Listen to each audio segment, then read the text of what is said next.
Biyernes, October 5, magandang umaga po. Nakabantay pa rin ang GMA News sa muling pagkakaaresto kay dating Pangulo at ngayon Pampanga Representative Gloria Macapagal Arroyo para naman sa kasong plunder. Magandang umaga mga kapuso, magandang umaga sa iyo partner. Nandito nga ako ngayon sa Veterans Memorial Medical Center o VMMC kung saan patuloy na nananatili si dating Pangulo Gloria Macapagal Arroyo. Hawi dito na siya inabutan ng mga otoridad. Dala ang warrant of arrest laban sa kanya kahapon.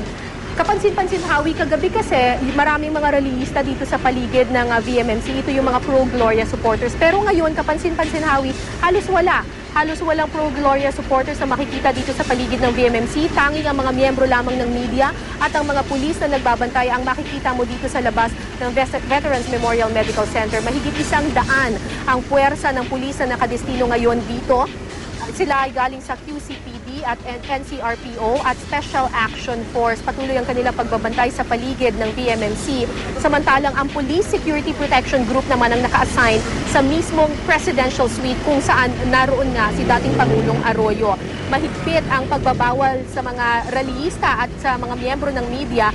Bawal tayong pumasok sa loob. Dito lang tayo sa gate ng VMMC. Ini-inspeksyon din ang mga sasakyang pumapasok. At paalala po ng pulisya sa lahat ng mga papasok dito sa lahat ng mga magrarally or kung ano man na pupunta dito sa VMMC. Hindi lang po si dating Pangulong Arroyo ang nakakonfine dito sa VMMC. Kaya kung may mga grupo raw na nais magprotesta, gawin nila daw sana ito ng matiwasay at iwas gulo.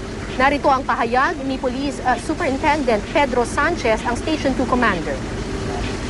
Actually, hindi lang naman yung si GMA ang pinaproteksyonan namin dito o binabantayan. Hindi yung whole facility. Kasi pagka marami tayong na-confine na pasyente rito, mga veterano, lalo yung mga matatanda, pagka magdulo sa loob, hindi na mukhang hospital ito.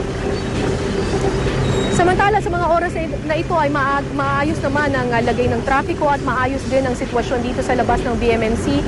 Tahimik na tahimik at wala namang anumang untoward incident.